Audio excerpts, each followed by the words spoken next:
The loss of Jacob Hurd. Jacob Hurd, stern witch harrier of Ipswich, can abide nothing out of the ordinary course of things, whether it be flight upon a broomstick, or the wrong adding of figures. So his son gives him trouble, for he is an imaginative boy who walks alone, talking to the birds, making rhymes, and picking flowers. That he will never be a farmer, a mechanic, or a tradesman is as good as certain, and one day when the child runs in with the story of a golden horse with a tail and mane of silver, upon which he has ridden over land and sea, climbing the mountains and swimming the rivers, he turns pale with fright, lets the boy be bewitched. Then, as the awfulness of the invention becomes manifest, he cries, "Thou knowest thou art lying," and strikes the little fellow.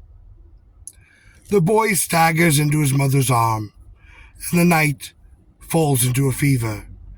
In this fever he raves of this horse and the places that he'll see, while Jacob sits by his side, too sore in his heart for words. He never leaves the cot for food or sleep till the fever is burned out, and just before he closes his eyes, the child looks about him and says that he hears the horse pawing upon the road, and either for dust or cloud or sun gleam, it seems for an instant as if the horse were there. The boy gives a cry of joy, then sinks upon his pillow, lifeless. Some time after this, Jacob sets off one morning, while the stars are out, to see 3 witches hanged. But at evening his horse comes flying up the road, splashed with blood and foam, and the neighbors know from that of Jacob's death, for he is lying by the wayside with an Indian arrow in his heart and an axe mark upon his head. The wife runs to the door, and though she shakes with fear at its approach, she sees that in the sunset glow the horse's sides of a shine like gold, and its mane and tail are the silver of white. Now the animal is before the house, but the woman does not faint or cry at the blood splash upon the saddle. For as that, in the dust cloud that takes the shape, she sees upon its back a boy with a shining face, who throws a kiss upon her Paul. He, the little poet, lives in spirit, and has found his happiness. The Hobomak. Such was the Indian name of the site of Westborough, Massachusetts, and the neighboring pond was Hobomak. The camp of the red man near the shore was full of bustle one day, for their belle, Iano, was to marry the young chief Sassacus. The feast was spread, and all were ready to partake of it, and when it was found that the bride was missing, one girl had seen her steal into the wood with a roguish smile upon her lip, and knew that she intended to play hide-and-seek with Sassacus before she should be proclaimed a wife. But the day wore on, and she did not come. Among those who were late in reaching the camp was Requasha, who brought a panther in that he had slain upon Boston Hill. He bragged about his skill as usual. There had been a time when he was a rival of the chief for the hand of Iano, and he showed surprise and concern at her continued absence. The search went on for 2 days, and at the end of that time, the girl's body was taken from the lake. At the funeral, none groaned so piteously as Requasha. Yet Sassacus felt his loss so keenly that he fell into the sickness the next day. None was found so constant in his ministrations as Requasha, but all to no avail, for within a week Sassacus too was dead. As the strongest and bravest remaining in the tribe, Requasha became heir to his honors by election. A year later he sat moodily by the lakeside, when a flame burst up from the water, and a canoe floated toward him that a mysterious agency impelled him to enter. The boat sped toward the flame, and at his approach, it assumed Iano's form. He heard the water gurgle as he passed over the spot where the shape had glimmered, but there was no other sound or check. Next year this thing occurred again, and then the spirit spoke, only once more. Yet a third time his fate took him to the spot, and as the hour came on, he called his people to him. "This," said he, "is my death day. I have done evil, and the time comes none too soon. Sassacus was your chief. I envied him his happiness. I gave him poison when I nursed him. And worse than that, when I saw Iano in her canoe upon her wedding day, and she who had refused my hand, I entered my own canoe. I chased her over the water in pretended sport, but in the middle of the lake I upset her birch, and she was drowned. See, here she comes." For as he spoke, the light danced up again, and the boat came, self-impelled to the strand. Waquasha entered it, and with head bent down was hurried away. Those on the shore saw the flame condense to a woman's shape, and a voice issue from it, "It is my hour." A blinding bolt of lightning fell, and at the appalling roar of the thunder all hid their face. When they looked up, both boat and flame had vanished. Whenever afterward an Indian rode across the place where the murderer had sunk, he dropped a stone, and the monument that grew in that way could be seen upon the pond floor, even to this day.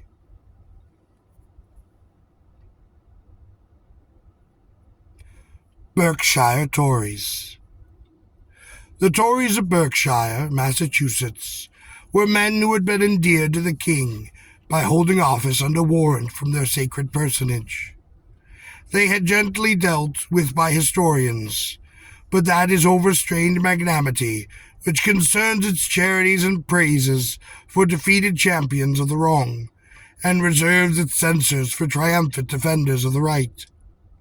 While the following incidents have been so well avouched that they deserve to stand as history, their picturesqueness justifies renewed acquiescence.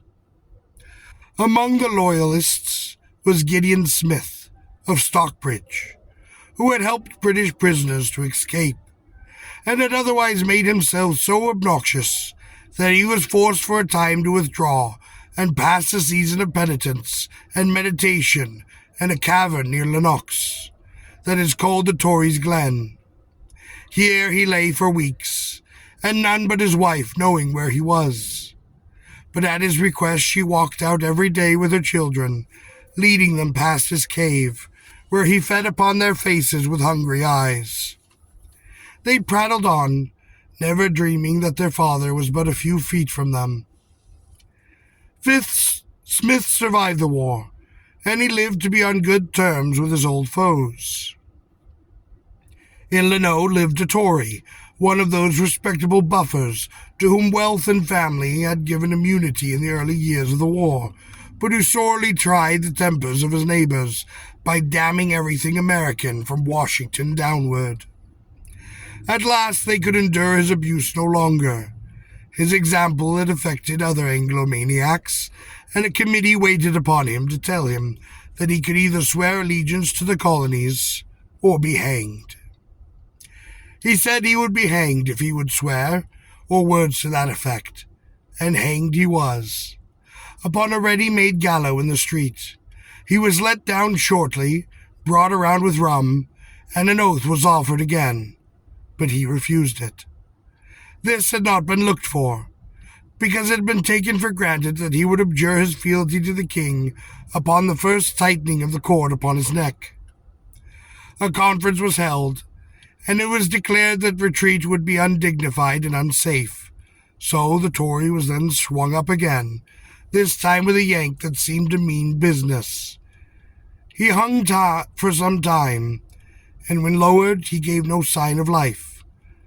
There was some show of alarm at this, because nobody wanted to truly kill the old fellow, and every effort was made to restore his consciousness.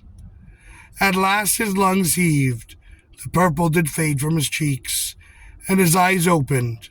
He gasped, "I'll swear."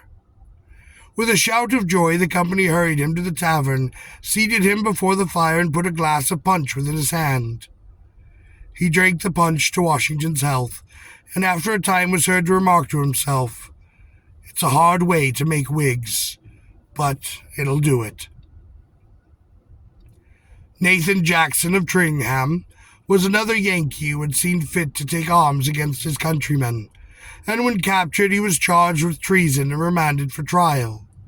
The jail in Great Barrington was so little used in those days of sturdy virtue that it had become a mere shed, fit to hold nobody, and Jackson, after being locked into it, might have walked out whenever he felt disposed. But escape, he thought, would have been a confession of the wrongness of his Tory principles, or of a fear to stand trial. He found life so monotonous, however, that he asked the sheriff to let him go out to work during the day, promising to sleep in the cell. And such was his reputation for honesty that his request was granted without a demur, the prisoner returning every night to be locked up. When the time approached for his court to meet Springfield, the heavy harvesting had begun, and as there was no other case from Berkshire County to present, the sheriff grumbled at the bother of taking his prisoner across 50 miles of rough country. But Jackson said that he would make it all right by going alone if needed. The sheriff was glad to be released from his duty, so off with the Tory to give himself up and be tried for his own life. On the way, he was overtaken by Mr. Edwards of the Executive Council, then about to meet in Boston, and without telling his own name or office, he learned the extraordinary errand of this lonely pedestrian. Jackson was tried. He admitted the charges against him and was sentenced to death, and while he awaited the execution of the law upon him, the council in Boston received petitions for clemency. Mr. Edwards asked if there was none in favor of Nathan Jackson, and there was none. Mr. Edwards related that in the circumstance of his meeting with the condemned man, and a murmur of surprise and admiration went around the room. A dispatch was then sent to Springfield, and when it reached there, the prison door was flung open. Jackson walked forth, a free man. The Revenge of Joshua Breeze. 2,000 Cape Cod fishermen had gone to join the colonial army, and in their absence the British ships had run inshore to land crews upon the mischievous errands. No man, woman, or child upon the Cape hated the troops and sailors of King George, and would do anything to work them harm. When the Somerset was wrecked off Toro in 1778, the crews were helped ashore. 'Tis true, but they were straightway marched to prison, and it was thought that no other frigate would venture near the shifting dunes, where she had laid her skeleton. So many a good ship had done before, and has done since. For it was November, and ugly weather was shutting in, when a 3-decker that had been tacking offshore, and flew the red flag, was seen to yaw wildly while reef sailing, and drift toward land with a broken tiller. No warning signal was raised upon the bluffs. Not a hand was stirred to rescue. Those who saw the accident watched with sullen satisfaction of the oncoming of the vessel, nor did they cease to look for disaster when the ship anchored and stowed sail. Ezekiel and Joshua Breeze, father and son, stood upon the door of their cottage and watched her peril until 3 lights, twinkling faintly through the gray of the driving snow, were all that showed where the enemy lay, straining upon her cables and tossing upon a wrathful sea. They stood long in silence, but at last the boy exclaimed, "I'm going to the ship. If you stir from here, you're no son of mine," spoke Ezekiel. "But she's in danger, Dad." "As she ought to be. By morning she'll be strewed along the shore, and not a spar to mark where she's a-swinging now." What about the men? It's a judgment, boy. The lad remembered how the sailors of the Ajax had come ashore to burn the homes of the peaceful fishermen and farmers, how the women had been insulted, how his friends and mates had been cut down at Long Island with the British lead and steel, how when he ran to warn away a red-faced fellow that was robbing his garden, the man had struck him on the shoulder with a cutlass. He had sworn then to be revenged, but to let a host go down to death and never lift a helping hand, was that a fair revenge? "I've got to go, Dad," he said. "Tomorrow morning there'll be 500 faces turned up upon the beach, covered with ice and staring at the sky. 500 mothers in England will wonder when they're going to see those faces again. If ever they looked at me, the sight of 'em would never go out of my eyes. I'd be haunted by 'em, awake or asleep. Tomorrow is Thanksgiving. I have to go, Dad, and I will." So speaking, he rushed away and was swallowed in the icy gloom. The man stared after him. Then, with a revulsion of his feeling, he cried out, "You're right, Josiah. I'll go with you." But had he called in tones of thunder, he would not have been heard in the roar of the wind and the crash of the surf. And as he reached the shore, he saw faintly upon the phosphorescent foam a something that climbed the hill of water. It was lost over its crest and reappeared upon the wave beyond. It showed for a moment upon the third wave, and then it vanished in the night. "Josiah!" It was a long and querulous cry. No answer. In half an hour a thing rode by the watcher on the sands and fell with a crash beside him. A boat bottom up. His son's.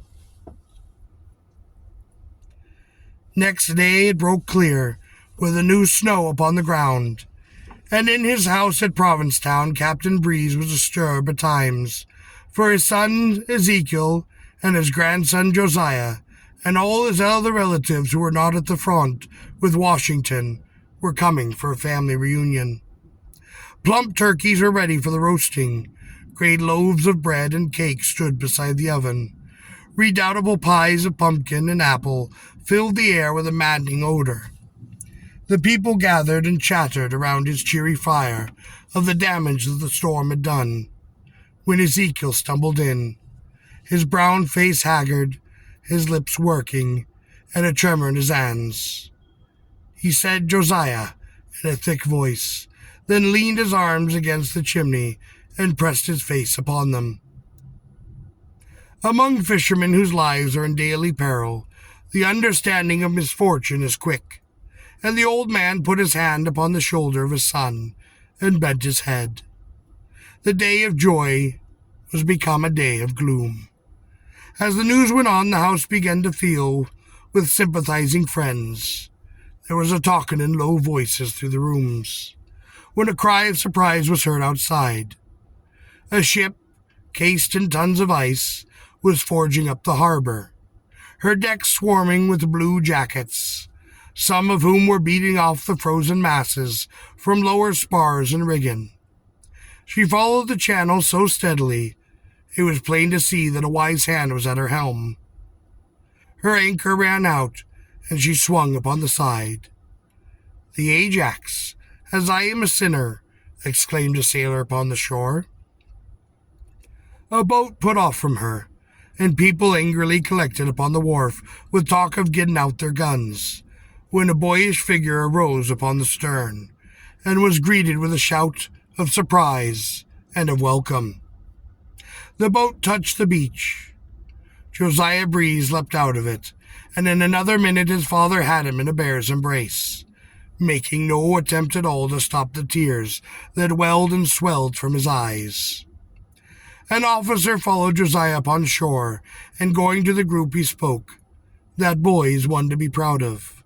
He put out in a sea that few men could face to save an enemy ship and pilot it into harbor. I could do no less than to bring him back."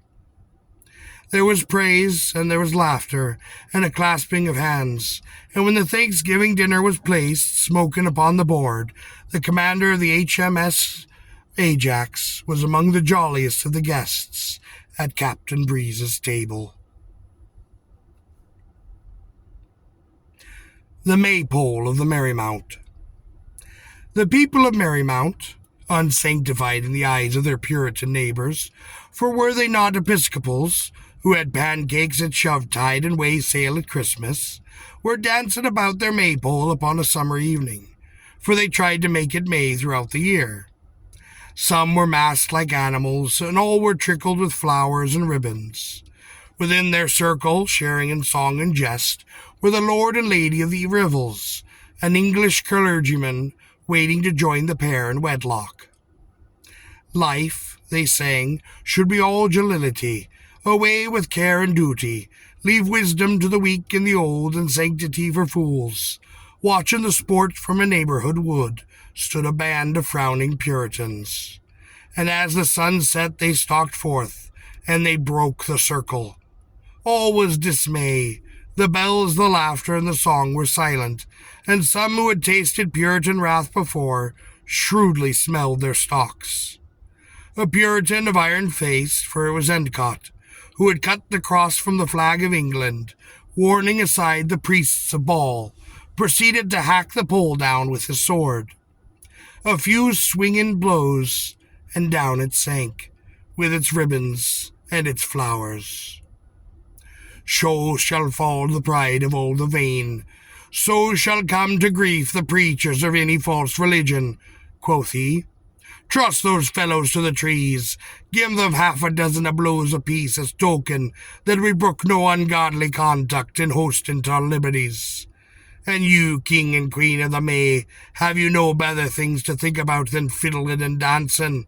How if I punish you both? Had I the power, I'd punish you for saying it, answered the swain. But as I have not, I am compelled to ask that the girl go unharmed. Oh, will ye have it so, or will ye share your lover's punishment? Asked Endicott. I will take all upon myself, said the woman. The face of the governor softened. I let the young fellow's hair be cut, in pumpkin shell fashion, he commanded. Then bring them to me, but in gentle. He was obeyed, and as the couple came before him hand in hand, he took a chain of roses from the fallen pole and cast it about their necks. So they were married. Love had softened the rigor, and all were better for the assertions of the common humanity. But the May-Pole of Merrymount was never set up again. There were no more the games and the dances and the plays, nor the singing of their worldly music. The town went to ruin, the merrymakers scattered, and the grey sobriety of the Puritan religion and toil fell upon that pilgrim land once again. The Devil and Tom Walker.